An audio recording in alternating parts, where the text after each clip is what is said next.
Dia tembaknya dari sini. Tembakan pertama sini. Dia tembusnya sampai ke sini, Bang. Boleh nanti kita foto, Bang, ya? Boleh, kita, Bang. Tembus. Dia dari sini tembus ke sini, jadi dia operasinya melalui ke sini. Yang kena itu limpa itu udah hancur, nggak bisa pakai lagi, diangkat. Tuh. Kanit kau belajar. Masa yang nanya proyektil pelurunya sudah kau ambil belum di rumah sakit? Coba itu. Itu kan kepentingan penyidikan kan? Ya itu? Polisi nanya sama si pelapor, pelurunya udah kau ambil belum katanya. Ini dia polisi gimana? Tahu nggak dia tugasnya gitu loh? Yang dua pegang senjata api. Iya, laras panjang.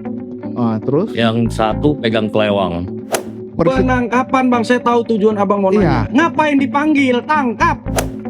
Nembak, saya jatuh saya lari, ditembaknya lagi, saya jatuh, nggak bisa ngapa-ngapain lagi, saya ngesot ke mundur. Jadi depan saya mau nembak lagi, begitu dia kokang tembaknya, langsung ditembak, saya kasih kaki. Karena udah ada kata pasang badan. Berarti kata siapa itu? Kata Pak penyidik kan. Tuh. Jadi saya yang ini orangnya, Bang. Iya, langsung penembakan. Bapak saya ditembak, nggak kena, terus diselamatkan sama temen lah, ada yang ikut ke sana, dimasukkan ke kantor. Kok susah menganalisinya? Pak Kapolda, perhatikan itu penyidik itu. Terpukul kali, Bang, atas kejadian ini, Bang, sampai meninggalnya orang tua saya, Bang.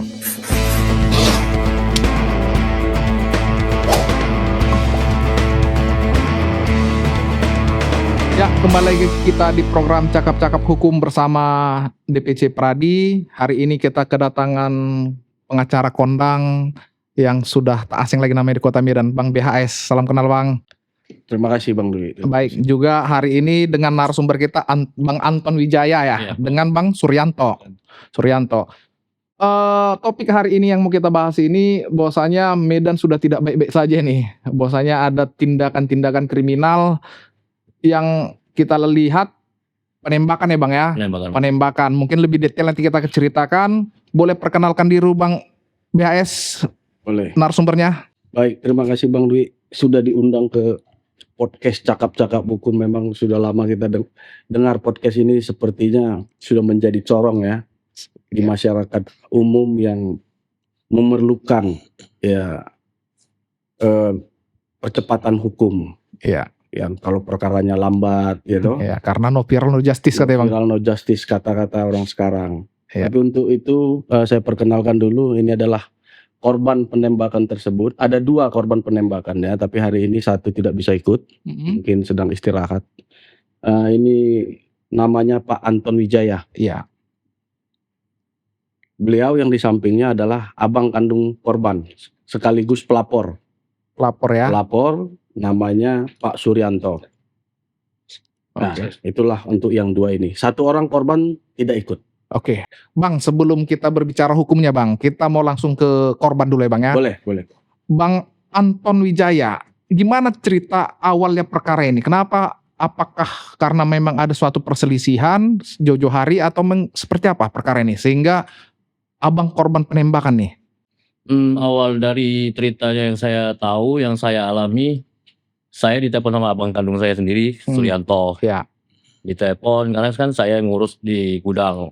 Ditelepon suruh ke gudang, lihat kalau itu si supir ada cekcok dengan tukang beca yang cari rumput.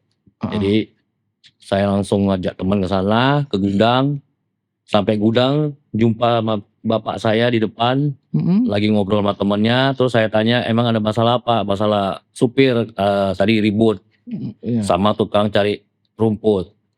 Jadi begitu saya tanya supirnya siapa, saya masuk, saya tanya sama supirnya, belum ngomong siap, di depan sudah ada penembakan, Bang. Penembakan ya langsung? Iya, langsung penembakan. Bapak saya ditembak, nggak kena, terus diselamatkan sama temen lah, ada yang ikut ke sana, dimasukkan ke kantor. Begitu masuk kantor, saya udah lari. Karena tembakannya nggak 1-2 kali, Bang, terus-terusan terus kayak ditembak. Diperondongnya Kayak membabi buta.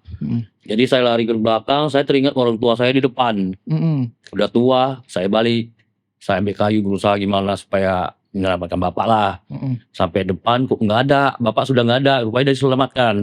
Iya. Jadi saya ke depan langsung jumpa sama satu nih yang pegang kelewang. Heeh. senjata tajam yang panjang. Iya. Dia mau sabet, saya bilang, bukan saya yang kau cari. Iya. Dia langsung mundur, terus nggak lama keluarlah dari belakang kawan yang tadi pegang sajam, langsung nembak. Oke. Nembak saya jatuh saya lari, ditembaknya lagi, saya jatuh, nggak bisa ngapa-ngapain lagi, saya ngesot ke mundur, dia di depan saya mau nembak lagi, begitu dia kokang tembaknya, langsung ditembak, saya kasih kaki. Oh gitu. Iya, Oke Bang, peristiwa ini di mana terjadi? Di gudang orang Abang, berarti mereka mendatangi ke gudang atau gimana? mendatangi ke gudang Bang. Berarti gudang milik orang Abang datangnya? Iya, Berapa orang jumlahnya setahu Abang itu? setahu saya pas saya ke depan nampak yang ada kurang lebih 6 orang ada. 6 orang. Yang Iya. 6-6-nya Abang kenal atau seperti apa? Nggak kenal Bang. Nggak kenal ya. Nggak kenal. Yang 6 itu bawa senjata masing-masing. Yang saya lihat, yang saya nampak, yang 2 pegang senjata api. Senjata api. Iya, laras panjang. Terus? Yang 1 pegang kelewang, Oh berarti bawa senjata api dengan senjata tajam. senjata tajam ya. Mm-mm. Berarti 2 itu. Apakah aparat Bang? Sepengetahuan Abang nih? Nggak tahu Bang kalau itu. Nggak tahu. Per hari ini tidak tahu. Nggak tahu sama sekali Bang. Oke, peristiwa detailnya Bang. Peristiwa detailnya ini kan gini. Abang bilang tadi ditembaki. Di mana-mana aja posisi Abang ditembaki pada saat itu? Boleh saya buka Bang? Boleh, silakan Bang. Iya. Ini Waduh, dia tembaknya dari sini. tembak. Tembakan pertama sini, Hmm. dia tembusnya sampai ke sini Bang. Boleh nanti kita foto Bang ya? Boleh, Kita, Bang. tembus. Dia dari sini tembus ke sini, jadi dia operasinya melalui ke sini. Yang kena itu limpa Limpah. itu udah hancur, nggak bisa pakai lagi, diangkat. Heeh. Terus ke paru, Heeh. pelurunya mentoknya di hati Bang. Oh gitu. Makanya dia operasi besar ke sini. Heeh. Terus yang kena di paha nih Bang. Di paha juga ada. Ada, Bang. Kenapa, Yang di sini berapa tembakan ini? Yang di sini? Yang sini 1 Bang. Situ 1. Iya. Terus? Dia tembusnya ke sini. Oh itu tembusnya ke situ. Iya. Lalu? Ini kan kayak pemasangan selang untuk Oh. pembuangan darah Berarti kotor. 2 peluru di sini. Di Satu Satu. tembus ke dalam. Oh, Sini tembus. Yang di tembus. punggung?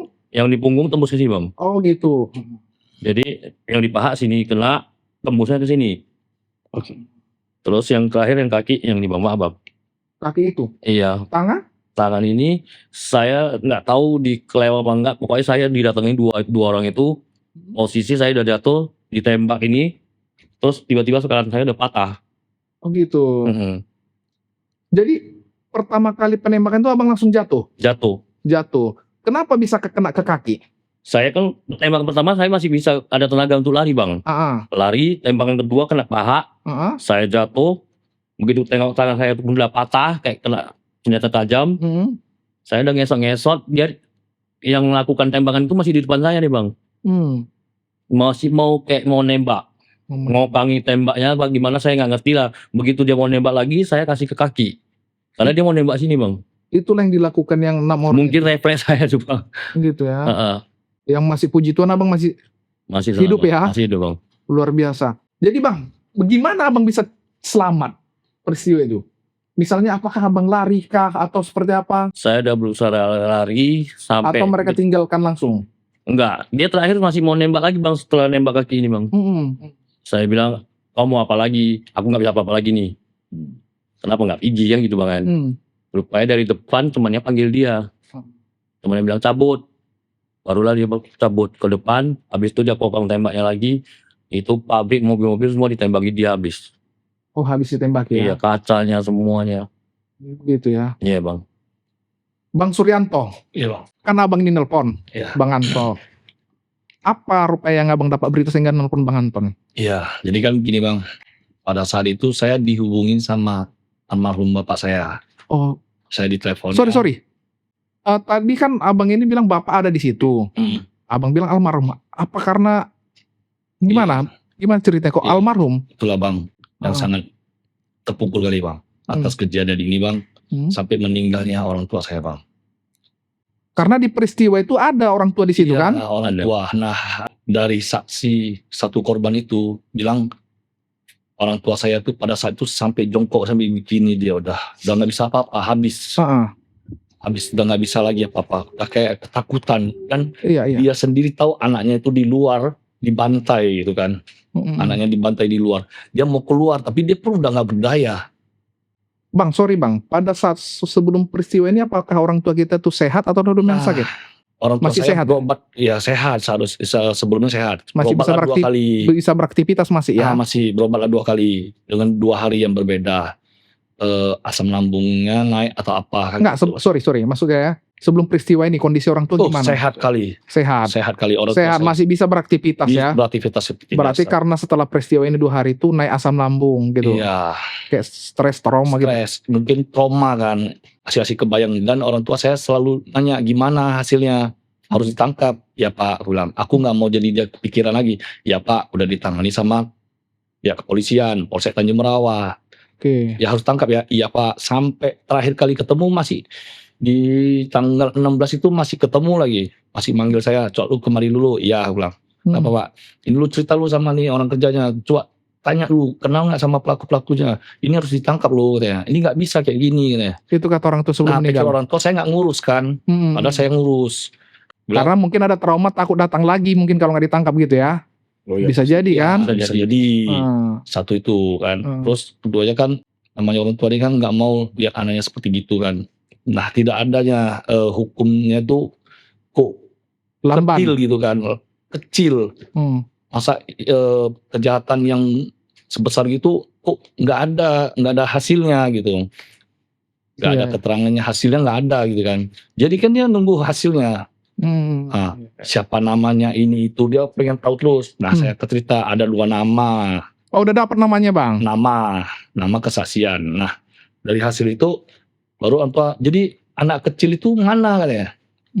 Anak kecil itu udah dipulangkan, tapi udah diperiksa sama polisi. Adalah salah satu saksi waktu di beca itu anak kecil itu ikut.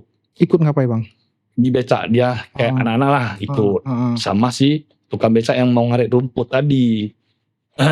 Seperti saya ini bang, saya bujuk-bujuk juga anak itu kan. Suruh kasih keterangan yang benar. Kamu kenal nggak siapa ini itu? Nah, kami serahkanlah ke pihak polisian lah yang tanya jawab. Oke bang. Sebelum ke Bang BHS nih, apakah ini murni memang cekcok atau memang bagaimana ini ceritanya? Memang murni apa yang kita tidak kenal dengan pelaku ini? Tidak kenal. Oke. Berarti yang memanggil ini tukang beca? Yang tukang beca atau tukang arit itu bukan? Yang manggil yang masa ini banyak? Iya. Gimana ceritanya? Karena keterangan dari supir sama ayah saya, dia bilang tunggu ya katanya. Tunggu ya katanya. Selang sekitar berapa lama lah, saya kan telepon adik, "Cok, lu ke situ dulu." Nggak lama lu, saya udah kepikiran nih. Karena orang tua saya bilang, "Ini nggak bener nih," katanya. Iya, begitu telepon gigi, nggak lama aku telepon lagi. Maksudnya apa hasilnya? Kusak-kusuk. Nggak, udah handphonenya udah nggak angkat. Udah diangkat tapi udah kusak-kusuk. Nggak lama anggota telepon, nangis-nangis. Ya apa nih? Telepon lagi. Muka kami ditembaki ya. Kami lari, kami ditembaki. Berarti besar dugaan ini yang tukang ngarit itu manggil kawan-kawannya bang. Iya. Gitu bang. Sejauh ini belum ada diamankan. Belum ada. Ya. Belum ada. Baik. Menarik nih bang. Dari Bang BHS dulu selaku kuasa hukum atau penasihat hukumnya. Dari rangkaian cerita ini, apa yang sudah dilakukan bang? Tentu yang sudah dilakukan adalah laporan polisi. Tapi sebelum sampai ke Bang Dwi menanya tentang laporan polisi atau tindak lanjut polisi, sebenarnya perlu diperjelas lagi cerita itu. Karena kalau saya melihat ini kan sudah seperti gangster ini. Iya. Kriminal yang luar biasa. Iya benar. Perang tanding yang pakai senjata api. Iya. Ini kan perlu diceritakan itu sebahaya apa. Kalau Bang Dwi buka di awal tadi, Kota Medan tidak aman-aman saja. Ini Tanjung Merawa sekarang. Ini Tanjung Merawa kejadiannya nih. Oh gitu ya. Iya. Di Tanjung Merawa. Benar. Ya kan? Jadi perlu saya tambahi cerita tadi. Sebenarnya ini tidak ada persoalan dengan si korban. Si korban ini tidak tahu apa-apa. Kalau kronologisnya yang sebenarnya itu adalah cekcok yang terjadi supir truknya Pak Suryanto yang bekerja sama Pak Suryanto ini cekcok terhadap tukang arit tadi. Ya, yang bawa becak tadi karena jalannya tidak bisa dilaluinya cepat. karena dump truck tadi mau masuk pabrik, sehingga mungkin dia ngomel-ngomel. Nah, Iya. setelah terjadinya ngomel-ngomel itu, terjadilah mungkin antara mereka ini selisih paham. Menurut pengakuannya si supir ya, mereka sempat berkelahi. Nah, setelah perkelahian itu selesai, si tukang arit tadi ngomong sama supir itu, kan begitu ya ceritanya ya. Ngomong, kau tunggu ya katanya. Kau tunggu ya katanya. Saya datang kembali. Nah, kalau tadi Pak Bang Dwi nanya berapa lama, menurut informasi tidak lama, sekitar 10 sampai 15 menit. Benar. Mereka datang yang 6 orang ini. Dari dia bilang kau tunggu saya katanya gitu. Datanglah itu. Menurut CCTV yang sudah kita lihat, Oh sorry Bang, berarti peristiwa ini terekam CCTV semua? tidak semua, karena CCTV itu bukan dari CCTV pabrik. Iya, Kebetulan di pabrik tidak ada CCTV-nya ya. Oh Iya. gitu. Itu dapat CCTV, minta tolong dari tetangga. Ya, polisi yang ambil. Polisi, tapi ada kita lihat CCTV-nya. Nanti kita share ke Bang Dwi. Jadi dari CCTV itu ada beberapa sepeda motor, mungkin 3 atau 4 sepeda motor. Ada 6 atau 7 pelaku. Yang di dalam CCTV itu ada menenteng senjata laras panjang Laras panjang ya. di Siap. dalam sepeda motor itu. Se-ekstrim itu Tanjung Moro sekarang Bang ya, pakai laras Ya panjang. faktanya begitu, sudah terjadi ini korbannya. Jadi di dalam CCTV itu terlihat memang pelaku membawa senjata. Ya, Nah itulah dia, setelah terjadi itu seperti yang diceritakan korban tadi, Pak Anton tadi, ya terjadi begitu saja penembakan itu. Jadi penembakan itu bukan terhadap tubuh saja, Bang Dwi. Ada satu korban lagi. Oh gitu. Ada satu korban ada lagi. 2 korban. Ada ini. 2 korban yang hari ini nggak bisa hadir. Itu yang Abang kata di awal tadi ya. Iya, kena di punggungnya. Nah, dan tembakan itu tidak mengarah kepada manusia saja. Tembakan itu juga, tadi saya tambahin ini cerita Pak Suryanto sama Pak Anton. Kebetulan orang tua beliau, kita harus berduka cita, tanggal 17 Agustus kemarin, hari kemerdekaan, orang tuanya meninggal dunia. Iya, iya. Kalau abang tanya, tidak ada sakit, tidak. Ya namanya sakit orang tua, usia meninggal 75. Tentu dalam hal satu minggu kejadian itu, orang tuanya si korban ini kan merasa khawatir, takut, shock, dan sebagainya. Ya mungkin gara-gara itu dia kepikiran. Ya memang. Pasti karena di dalam peristiwa itu ada kan gitu. Ya ada dia di dalam. Nah, terkait dengan orang tuanya, kalaulah orang tuanya tadi tidak sembunyi, saya rasa orang tuanya ikut ditembak juga itu. Karena orang tuanya pada waktu terjadinya gerombolan itu datang, menembakin, orang tuanya lari ke dalam satu ruangan, di gudang apa di satu ruangan kantor. Kantor duduk gitu. Di dalam pabrik itu ada tempat istirahat di dalam ruangan. Dibawalah orang tuanya sama teman-temannya Pak Suryanto ini. Iya. Itu ada itu saksinya itu. Dibawa gitu sama dia, masuk ke sini, kita panggilnya Koko atau apa gitu kan, di orang Tionghoa. Jadi begitu masuk, pintu itu ditolak-tolak, mereka tidak buka karena takut kan. Akhirnya pintu itu yang ditembaki. Membabi buta, brutal Membabi betul. buta. Brutal betul ya Bang ya. Brutal. Dan bukan pintu itu aja, seperti yang diceritakan Pak Anton tadi. Banyak tempat yang ditembaki sama pelaku ini. Udah segangster itu mainnya Bang ya. Nah, ini harusnya diusut tuntas ini. Siapa di belakangnya ini, kenapa ada senjata api gitu kan. Itu yang nanti mau kita pertegas di podcastnya Bang Dwi ini, tentang bagaimana penegakan hukum serta perilaku polisi menanganin ini. Itu yang pengen kita datang ke tempat Bang Dwi ini, bukan mau nakut-nakuti masyarakat. Iya. Medan tidak aman, Tanjung Merawat tidak aman, bukan. Tapi memang faktanya begitu pula, korban penembakan. Baik, Bang, terhadap setelah peristiwa ini kan Abang bilang tadi laporan, sudah ada laporannya itu ke pembuka Bang.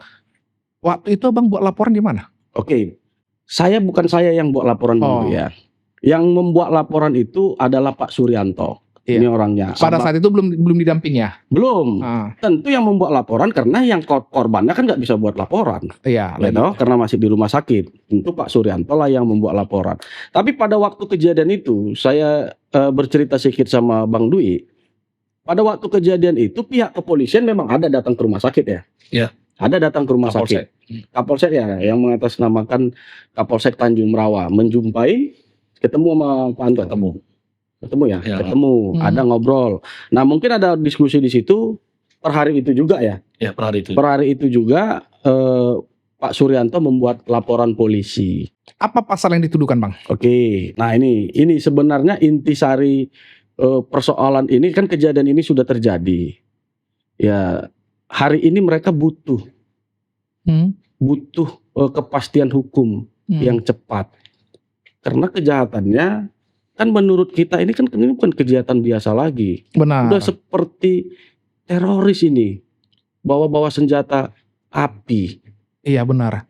Pasalnya, Bang, apa nih? Nah, pasal yang dibuat sama orang kepolisian sektor Tanjung Merawa itu pasal 262 junto pasal 466 Apa itu, Bang? Undang KUH pidana tentang perkelahian. Lah, undang-undang daruratnya tidak ada di situ, Bang. Nah, itu yang mau kami sampaikan di sini, Bang. Iya kan, Dwi. ini kan gini, Bang. Sebenarnya ini kan suatu udah kejahatan yang sangat harus diatensi nih. Kenapa? Ini senjata api kan ilegal nih. Ya. Kan tidak boleh, kalau kita di negara kita ini kan yang namanya senjata api itu harus Secara resmi. resmi Secara gitu. resmi. Dan itu pun tidak sembarangan Benar. ditembakin kepada sipil gitu. Benar. Kalaupun dia aparat, teman Benar. atau aparat. Benar. Itu tidak dimasukkan dalam undang-undang darurat. Tidak. Nah, jadi begini Bang Dwi. Setelah terjadinya laporan polisi ini, tentu si pelapor ini kan tidak mengetahui laporan-laporan apa pasal-pasal apa saja yang diterapkan dalam perkara ini. Kalau tidak salah saya hari Minggu yang lalu ya. Iya. 4 atau 5 hari, 4 hari setelah kejadian, kami mendatangi Polsek Tanjung Merawa beserta pelapor untuk mempertanyakan sejauh mana perkembangan perkara ini. Hari ini momen yang tepat kami mau mengkritisi kinerja polisi. Pada waktu kami datang, ya mungkin Bang Dwi juga kan pengacara tuh. Iya. Ya, ngetop pula lagi. Ya kan? Kita tahu ngetop Bang BHS lah gitu. ya, maksudnya. gosipnya begitu ya kan. Ya, terus lah. Jadi kami datang penyambutannya ya ini kritik buat Polri Bang Dwi. Kita sebagai penegak hukum. Apalagi reformasi Polri ini sekarang gitu. Itu udah didengungkan Ya. dari jauh-jauh tahun yang lalu, tapi ternyata kita tidak merasakan itu per hari ini. Kami datang ke sana, sikap kepolisian itu tidak langsung merespon dengan cepat, malah kami disuruh menunggu. Kita ada menunggu ya, ada menunggu sekitar 1 jam lebih. Kami menunggu di Polsek dengan alasan Kapolsek tidak ada, Kanit masih rapat dan lain sebagainya. Tapi itu pun kami bersabar. Singkat ceritanya, kami bertemulah setelah menunggu 1 jam lebih. Kami ketemu sama penyidiknya. Kami tanya jawab di situ. Kami pertanyakan sejauh mana penanganannya. Ya memang butuh proses. Kami juga mengakui itu. Ini butuh proses. Menangkap penjahat itu butuh proses. Mengidentifikasi pelakunya. Tapi yang perlu kami tanyakan pada waktu itu, kenapa pasal yang diterapkan itu cuman pasal 262 sama 466? Hanya pengeroyokan atau penganiayaan. Iya. Ya penyidik cuma mengatakan dia mau pasal apa lagi Bang, katanya. Dia sendiri bingung.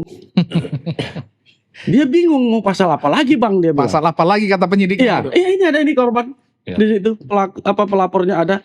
Lalu pada waktu saya mau dia bertanya itu, kami menyarankan pada waktu itu, Pak penyidik, apakah tidak bisa dimasukkan undang-undang darurat tentang senjata api? Saya bilang. Lalu untuk mempertegas itu supaya Pak penyidik kuat dasar hukumnya apa, Bapak buka Perkap Kapolri. Kapolri itu kan bosnya dia harusnya baca tentang senjata api. Iya. Ya kalau mau dibacakan bisa juga, kan saya nggak hafal juga pasalnya Bang Dwi. Iya. Artinya undang-undang penerapan undang-undang senjata api, Iya. sama dan landasan hukumnya itu Perkap Kapolri tidak dimasukkan. Nah ini persemalam, itu kita datang minggu lalu kan, hari Kamis. Ini dapatnya tadi malam, ini nih, SP2 HP-nya ini, dapatnya tadi malam. Nah, apa sih SPDP-nya? Sama nggak ada mencantumkan pasal itu, yang tetap dicantumkan itu ya 262 sama 466. Yang kita sarankan kemarin itu tidak ada di sini. Iya. Tidak dicantumkan sama dia. Dan dia bingung sendiri. Pada waktu kami diskusi, ini kritik buat penyidik biar belajar juga kan. Iya. Dia nanyakan sama kami kemarin. Itu kan shotgun bang, dia bilang. Senjatanya aja belum ditemukan, dia udah bilang itu shotgun. Reptilnya belum ditemukan, dia udah bilang shotgun. Emangnya dia dukun? Ya kan shotgun juga kalau memang tidak ada izin kan ya undang-undang darurat. Nah itu dia, makanya saya bilang dia perlu belajar nih penyidiknya. Shotgun itu apakah dia bingung apakah itu masuk dalam kategori unsur senjata api? Kalaupun dia bilang itu tidak masuk unsur kategori senjata api, emang boleh shotgun dipakai sembarangan? Oke bang, ini buat atensi buat Kapolda juga, biar penyidik-penyidik sekarang belajarlah, ya kan? Karena tidak semua masyarakat ini damping kuasa hukum kan gitu bang. Iya. Kalau namanya softgun atau bawa kelewang aja udah undang-undang darurat itu loh bang. Nggak usah kita berdebat masalah softgun atau senjata api kan gitu. Dia bawa parang panjang aja, itu udah kena undang-undang darurat. Nah maka itu. Gitu. Kok susah menganalisisnya. Pak Kapolda perhatikan itu penyidik-penyidik itu. Agak-agak kuliah lah dikit kan. Terus bang. Ya penyidik khususnya apalagi yang tingkat-tingkat yang masih di daerah. Ini Tanjung Rawa masih tingkatnya kan masih daerah, kecamatan. Perlulah memang belajar penerapan itu. Dia masa bilang kalau dimasuk nanti jaksanya pasal apa yang mau diterapkan. Saya bilang, Pak Polisi, Pak Penyidik, jangan campurin urusan jaksa. Anda taruh aja pasal yang benar, penerapan pasal yang benar. Biar jaksa yang menentukan nanti tuntutannya di mana. Jangan-jangan Anda mau nanti mengintervensi hakim, saya bilang. Iya. Putusannya, kalau kita bikin putusannya segini, mana dia tahu? Atau bang begini bang, di luar boleh dijawab boleh tidak. Apakah abang memandang ini penyidiknya Polsek Tanjung Merauke ini apakah sudah masuk angin atau seperti apa? Menurut abang nih melihat dengan penanganannya nih. Saya rasa atau sudah ada intervensi? Kalau intervensi saya nggak bisa jawab. Tapi kalau abang jawab ini, abang bilang masuk angin, ini udah lebih masuk angin. Iya. Dia bingung penerapan pasal, dia bingung. Petunjuknya sudah ada, dia masih bingung juga. Dia nanya ada satu hal kalimat, ini saya pertanggungjawabkan karena yang ngomong itu si pelapor. Kanit apa Kapolsek itu? Kanit. Yang ngomong proyek pelurunya mana? Iya. Kanit apa Kapolsek? Kanit. Tuh. Kanit kau belajar. Masa yang nanya proyektil pelurunya sudah kau ambil belum di rumah sakit? Coba itu. Itu kan kepentingan penyidikan kan? Ya polisi nanya sama si pelapor, pelurunya udah kau ambil belum katanya. Ini dia polisi gimana? Tahu nggak dia tugasnya gitu loh. Oke bang. Seolah-olah tuh nggak bang, ini saya semangat menceritakan itu karena abang juga bagian dari saya. Iya. Sama-sama pengacara. Benar. Masa korban yang polisi nanya sama korban sama pelapor mana pelurunya? Yang itu kan udah dioperasi sama rumah sakit dan sudah ada laporan polisi. Lah dia lah yang ngambil kok nanya-nanya sama si pelapor. Itu yang ngomong korban loh, pelapor loh. Pada saat itu Pak abang bilang ya tugas polisinya itu Pak, nggak ada abang bilang begitu. Nah itu kan saya nggak tahu bang. Jadi bang Dwi, jadi kan terus saya begitu ditelepon sama Kanit, saya telepon Pak BS. Saya tanya apa saya ambil di rumah sakit, apanya peluru? Tadi saya ditelepon sama Pak Kanit, gila abang nih katanya. Kok abang pula yang ngambil? Abang apa katanya? Mana bisa abang ambil itu katanya. Yang nyuruh siapa? Enggak, tadi Kanit telepon. Bang udah di pelurunya di mana? Di rumah sakit gue bilang. Loh nggak dikasih sama rumah sakit? Nggak ada bang gue bilang. Apa boleh ku ambil bang? Kalau boleh ku ambil kan bang. Namanya kita nggak ngerti bang. Ya karena kita diperintahkan gitu, ibaratnya kita dianjurkan gitu, ya mau ku ambil aja bang. Nah tapi setelah itu saya pikir-pikir kan. Sementara pihak rumah sakit bang, waktu mau operasi, karena tahu ini ceritanya dari penembakan, ada mengeluarkan proyektil peluru, kriminal lah di situ. Nah, rumah sakit nggak mau operasi sebelum ada surat laporan polisi. Nggak mau operasi. Waduh, gue bilang janganlah dioperasi lah, saya kirim surat laporannya. Saya foto saya kirim karena saya nggak tinggi kan. Saya foto saya kirim baru mereka mau nanganin karena ini kan harus dilaporkan. Nah, dokter saja nggak mau operasi kalau nggak ada keterangan polisi. Wah, bahaya juga dokternya nih Bang. Kalau sempat nggak ada LP-nya meninggal duluan orang bisa gitu. Ini catatan juga ini buat Kan semua rumah kan sakit ada, nih. semua kan ada berkaitan kan Ah. gitu. Jadi makanya saya tanya sama Pak BHS kan, apa boleh saya ambil? Mana boleh? Iya. Pikir-pikir, iya waktu rumah sakit mau operasi harus ada ini. Iya, Ini karena tindak kejahatan, harus ada rentetannya katanya. betul. Nanti kami ngambil penanganannya itu kan nggak boleh. Nah makanya saya terus tanya, apakah saya berobatnya secara BPJS? Nggak boleh. Karena ini tindak kejahatan katanya. Oke Bang, ke Bang BHS lagi nih. Boleh main di pinggir jurang lah sedikit kan gitu. Pinggir jurangnya masuk angin dalam arti kata begini Bang. Abang selaku kuasa hukum nih atau penasihat hukum dari korban. Kan apakah sebodoh itu, setidak tahu itu polisi? Saya rasa tidak. Iya. Apakah memang kita bisa logikakan nih dengan dia memiliki senjata api? Apakah yang pihak terlapor ini sudah berkoordinasi atau seperti apa menurut kacamata hukum Abang ini? Sebenarnya saya bukan bermain-main di jurang sekalipun kita panik. Iya. Iya kan? Iya kan? Gimana? Kalau indikasi itu sampai hari ini bisa terang benerang itu kita lihat. Memang tidak ada secara fakta. Cuman ada satu kejadian sebelum kami datang ke podcastnya Bang Dwi ini. Tadi malam si pelapor ini kan mendatangin polsek. Ya. Mendatangi polsek menanyakan sejauh mana perkembangan laporan dia. Sekaligus mau mengambil SP2HP ini. Lalu si pelapor bertanya sama penyidik ya, Bapak bertanya sama penyidik. Pak udah tertangkap belum? Ternyata per tadi malam ya, salah satu pelaku menyerahkan diri. Ayo. Gitu ya. Menyerahkan diri. Oke. Bapak tahu namanya yang menyerahkan diri? Jimmy, gini bos, saya potong sedikit ya. Boleh. Jadi keterangan dari penyidik, abang udah dapat kabar ya? Kabar apa bang? Gue bilang, salah satu pelaku sudah kami amankan. Wah, udah aman bang ya? Yang mana? Jimmy katanya. Yang bawa arit, yang bawa becak katanya. Oh Jimmy. Jadi saya tanya sama Pak penyidik. Jadi bang si Jimmy ini dia diamankan dari mana? Enggak, kami panggil surat panggilan. Kemana bang? Tapi ini kan ceritanya ini masih buram nih. Kok bisa abang manggil? Kami kasih ke Kepling. Nah katanya. Oh Kepling. Nah tanggal yang kami tentukan. Nah dia datang. Dia datang. Setelah dia datang, kami periksa sebagai saksi. Blablabla. Diakuinya semua. Dia yang nembak dan dia yang bacok. Begitu. Diakuinya. Nah keterangan dari Pak penyidik, si Jimmy ini pasang badan. Nah pasang badan tuh saya artikan lagi, saya juga bingung pasang badan gimana ini. Kok bisa ada kata pasang badan? Ini ngomong penyidik ya? Penyidik. Penyidik ya. Penyidik. Ada teman. Sorry, sebelum Abang terlalu jauh. Tadi katanya dipanggil. Ini kan kewenangan penyidik ini Bang. Seharusnya kalau udah se-ekstrim ini. Penangkapan bang, saya tahu tujuan abang mau nanya. Ngapain dipanggil? Tangkap. Iya. Nah itu tadi bang, saya ini berapi-api barusan ini. Kita kan langsung keluar bang pemahaman hukum kita. Ini kan udah peristiwa mau menghilangkan nyawa orang ini kan gitu. Dia panggil-panggil.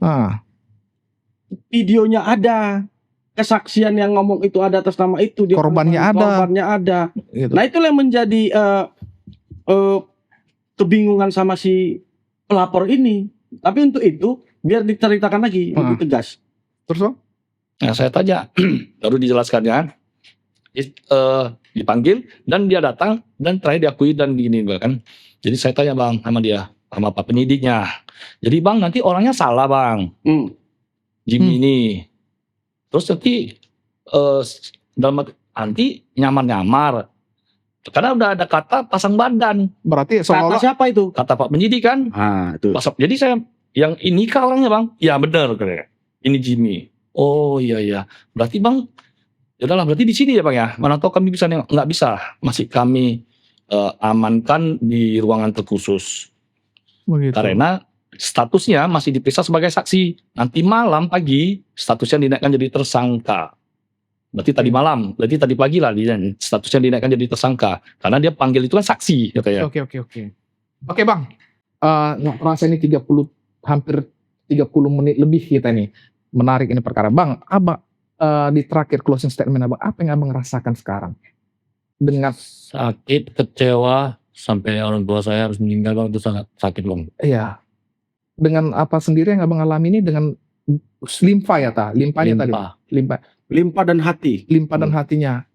Kesehatan Abang gimana sekarang yang Abang ngerasakan? Ya nggak bisa terlalu capek Bang. Ngomong sebentar aja pun saya. Iya, saya lihat tadi Abang udah ngos-ngosan nih, Iya, Bang. ya kan? Gitu ya. Baik. Jadi apa yang Abang harapkan ini, Bang? Boleh Bang closing statement Yang Abang, saya Bang? harapkan tuh ya segera ditangkap lah Bang yang menembak, yang membacok, yang membawa vital di pabrik bapak saya. Oke, itu ya. Iya Bang. Karena orang tua penuh meninggal ya. Iya. Bang, Abang kira-kira? Ya, saya Bang, dalam hal ini timbul rasa kecewa, Mm-mm. ya Bang ya.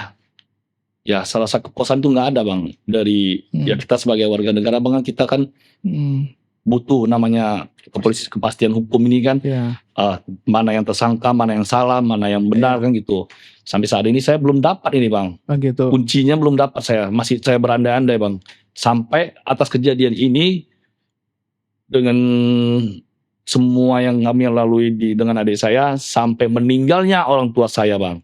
Gitu ya. Jadi ya rasa rasa sedihnya ada, Campur kecewa ada gitu. iya kecewanya jadi ada Bang, benci pun udah ada Bang nih Bang. Oke. Jadi dosa kan Bang. Ini benci sama siapa, Bang?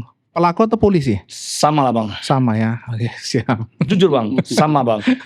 Iya. Iya. Jadi kecewa, benci jadinya. Benar. Semalam kan tadi malam juga saya bilang sama penyidik, Bang, saya jujur dari kecewa sampai jadi benci nih Bang, bilang. Abang kecewa sama siapa Bang katanya. Loh, kecewa dari sama pihak kepolisian aku bilang. Benci sama pelaku bilang. Oh iya, baik. Bang, Abang selaku penasihat closing statement Abang, sembari apakah menurut Abang nih layak enggak ini penanganan Polsek ini? Iya. Closing statement atau harapan Abang apakah memang itu Baik. ditarik nih ke Polda nih nggak cocok nih kalau silakan Bang. Baik. Kalau saya pribadi sih, Polsek juga sebenarnya tidak ada masalah untuk mengerjakan ini. Kalau prosesnya benar, cepat, dan baik. Tentu kalau proses itu yang kita mau tadi, kita rasa ada kekurangan. Coba ya Bang Dwi, tadi dari awal saya bilang kita sama-sama satu profesi. Tingkat Polsek saja, kalau perkara narkoba, barang buktinya tidak begitu besar, mereka itu limpahkan ke Polres. Benar. Yang paling dekat ke Polres, kalau yang lebih besar itu bisa ke Polda. Nah ini kejahatan yang sudah seperti ini. Sangat serius ini. Ini kan kejahatan serius. Kok mereka tidak melimpahkan ini ke Polres pun ataupun ke Polda? Ini kritik ya, Pak Kapolri juga kan, Pak Kapolri melalui Pak Kapoldanya, melalui Kapolresnya. Coba tegur dulu ini yang dibawa-bawa ini, supaya juga mereka bisa kerja serius. Dalam hal penanganan ini, khusus perkara ini ya, pasal yang diterapkan hari ini, menurut hemat kami, ini kurang. Tidak menerapkan undang-undang darurat mengenai senjata api. Dan kalau penyidiknya bingung apa landasan hukumnya, saya suruh baca tadi dia itu Perkap Kapolri. Nah, untuk itu kami perlu, kalau dalam habis podcast ini, kami mungkin akan mendatangi Polsek untuk menanyakan sejauh mana penanganan perkaranya. Kalau memang tidak mampu, ya kami minta ini dilimpahkan ke Polda. Upaya ditarik lagi ke Polda. Supaya ditarik ini oleh Polda perkara ini supaya dapat penanganan yang serius. Dan satu lagi kekecewaan saya di podcast ini, saya mau bilang, penyidik, kau belajar, ya, kau belajar tentang perbuatan pidana ini, dan kau masukkan pasal-pasal yang cuman perkelahian. Kau jangan bingung. Bingung kau itu senpi apa softgun atau apa, kau bingung menerapkannya. Jangan bingung, kau baca itu aturannya supaya pinter. Gitu ya. Betul loh Bang Dwi. Nah, ini udah agak menggebu-gebu nih. Siap. Iya kan? Iya, baik. Baik, terima kasih Bang. Tidak terasa waktu kita 30 menit lebih. Kita berharap juga bahwasanya ini penanganan supaya lebih profesional. Kalau saya mau menghimbau buat Pak Kapolda, mungkin dalam podcast ini biar edukasi juga buat seluruh penyidik di Indonesia. Kalau ini kan udah kejahatan serius ini saya rasa. Ini tidak hanya pengeroyokan biasa, ini udah kejahatan serius. Kenapa saya bilang serius? Karena sudah Menggunakan senjata api. Ini sudah bisa diusut lagi nih. Untuk apa senjata api? Dari mana diperoleh? Dari mana diperoleh? Seharusnya ini udah kejahatan serius. Tolonglah ada Pak Kapolda ini menjadi atensi kejahatan ini karena bisa ke masyarakat sipil lain lagi, atau memang entah senjata api ini digunakan untuk merampok kan gitu. Bisa jadi kejahatan yang baru akan terbongkar di sini kalau serius mereka. Oke, terima kasih Bang. Tidak terasa waktu kita Bang. Cepat sehat Bang. Semoga prosesnya berjalan dengan lancar nanti Bang, yang kita harapkan proses hukumnya, dan turut berduka cita juga buat kedua orang tua kita. Baik, Bang, closing statement kita Bang. Kalau saya bilang cakap-cakap hukum, cocok kok rasa gaya Medan. Oh gitu. Iya, Bang. Iya. Cakap-cakap hukum, cocok kok rasa. Rasa.